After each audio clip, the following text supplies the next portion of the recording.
Doctor Smitha യേശുവൻ, Vilappilsala Ayush Ayurveda പ്രാഥമിക ആരോഗ്യ കേന്ദ്രത്തിലെ മെഡിക്കൽ ഓഫീസർ. ഇന്ന് നാം സംസാരിക്കുന്ന വിഷയം സ്ത്രീകളിൽ വരുന്ന വെള്ളപ്പോക്ക് എന്നൊരു രോഗമാണ്. പലരും ലേഡി ഡോക്ടേഴ്സിനോട് പോലും പറയാൻ വിഷമത കാണിക്കുന്ന ഒരു രോഗം. പലപ്പോഴും നമ്മൾ ഒ പിയിലിരിക്കുമ്പോൾ പേഷ്യൻസ് വന്നിട്ട് മറ്റു പല സിംറ്റംസും നമ്മളോട് പറയും.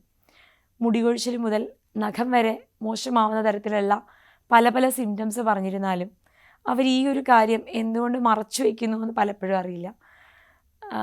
ഒരു ബുദ്ധിമുട്ട് പോലെയാണ് ആ രോഗം പറയാനായിട്ട്.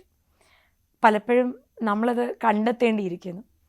തിരിച്ച് അങ്ങോട്ട് ചോദ്യങ്ങൾ ചോദിച്ച് ചെല്ലുമ്പോഴായിരിക്കും അറിയുക വെള്ളപ്പൊക്കം എന്ന് പറയുന്ന ഒരു മോശമായ അവസ്ഥയിലാണ് ഈ മറ്റു പല സിംറ്റംസും കാണുന്നത് എന്നുള്ളത്.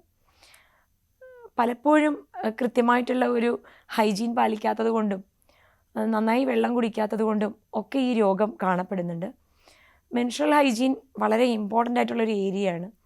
അത് എത്രത്തോളം ആളുകൾ വ്യക്തമായ കാഴ്ചപ്പാടോടുകൂടി കാണുന്നു എന്നുള്ളതാണ് നമ്മൾ മനസ്സിലാക്കേണ്ടത്. അപ്പോൾ വളരെ മോശമായൊരു രോഗമാണെങ്കിൽ പോലും വളരെ ശ്രദ്ധയോടെ കൈകാര്യം ചെയ്താൽ ഈ രോഗം നമ്മൾക്ക് നിഷ്പ്രയാസം മാറ്റുവാനാകും. ഒറ്റ കാര്യമേ നാം ശ്രദ്ധിക്കേണ്ടതുള്ളൂ, നമ്മുടെ ദിനചര്യയിൽ വരുത്തേണ്ട ചില മാറ്റങ്ങൾ. പ്രത്യേകിച്ചും ബാത്റൂമിൽ പോകുമ്പോൾ നനയുന്നത് അപ്പോഴപ്പോഴ് അത് കഴുകി വൃത്തിയാക്കി സൂര്യപ്രകാശത്ത് ഉണക്കി എന്നിട്ട് മാത്രമേ അത് റീയൂസ് ചെയ്യാവൂ. ഇല്ലെങ്കിൽ അത് നശിപ്പിച്ച് കളയണം എന്നുള്ളതാണ് നമുക്ക് പറയാനുള്ളത്. അതേപോലെ തന്നെ ചൂടുവെള്ളം കൊണ്ട് അല്ലെങ്കിൽ നാൽപ്പാമരം പോലുള്ള മരുന്നുകൾ ഉപയോഗിച്ച് ഇട്ട വെള്ളം തിളപ്പിച്ച് അത് വെച്ചിട്ട് കഴുകുവാനായിട്ട് ഉപയോഗിക്കുക ഒരു പ്രധാനപ്പെട്ട കാര്യമാണ്. അതേപോലെ ഈ നഷ്ടപ്പെടുന്ന സോമരസം തിരിച്ച് നമുക്ക് പിടിക്കുവാനായിട്ട് ഒറ്റ മാർഗ്ഗമേ ഉള്ളൂ, പാലും പഴങ്ങളും ധാരാളം കഴിക്കുക എന്നുള്ളതാണ്. ഏറ്റവും നല്ലത് ചെറുപഴവും അതേപോലെ തന്നെ രസകദളിപ്പഴം, അതേപോലെ മോറിസ്, കപ്പപ്പഴം, ഇങ്ങനെയുള്ള പഴങ്ങളൊക്കെ ഏറെ പ്രയോജനകരമാവും. അതുപോലെ ശരീരത്തിൻ്റെ ചൂട് കുറയ്ക്കുവാനായിട്ട് പാലും ധാരാളം കഴിക്കേണ്ടതുണ്ട്.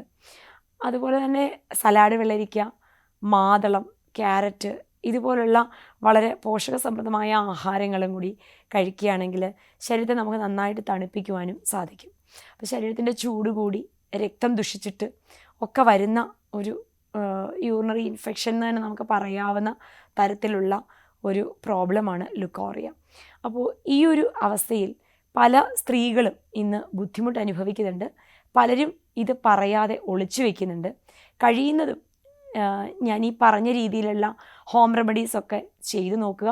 അതോടൊപ്പം തന്നെ ഏറ്റവും അടുത്തുള്ള സർക്കാർ ആയുർവേദ ആശുപത്രിയെ സമീപിക്കുക. നമുക്ക് എല്ലാ പഞ്ചായത്തുകളിലും ഒരു NHM PHCയോ സർക്കാർ ആശുപത്രിയോ ഉണ്ട്. നമുക്ക് കൃത്യമായ രോഗി പരിചരണം കിട്ടും. അതുകൊണ്ട് തന്നെ നല്ല ആയുർവേദ മരുന്നുകളിലൂടെ കൃത്യമായിട്ടുള്ള ദിനചര്യയിലൂടെ നമുക്ക് ഈ രോഗത്തെ തടയാം എന്ന് മാത്രം പറഞ്ഞുകൊണ്ട് നിർത്തുന്നു. നന്ദി, നമസ്കാരം.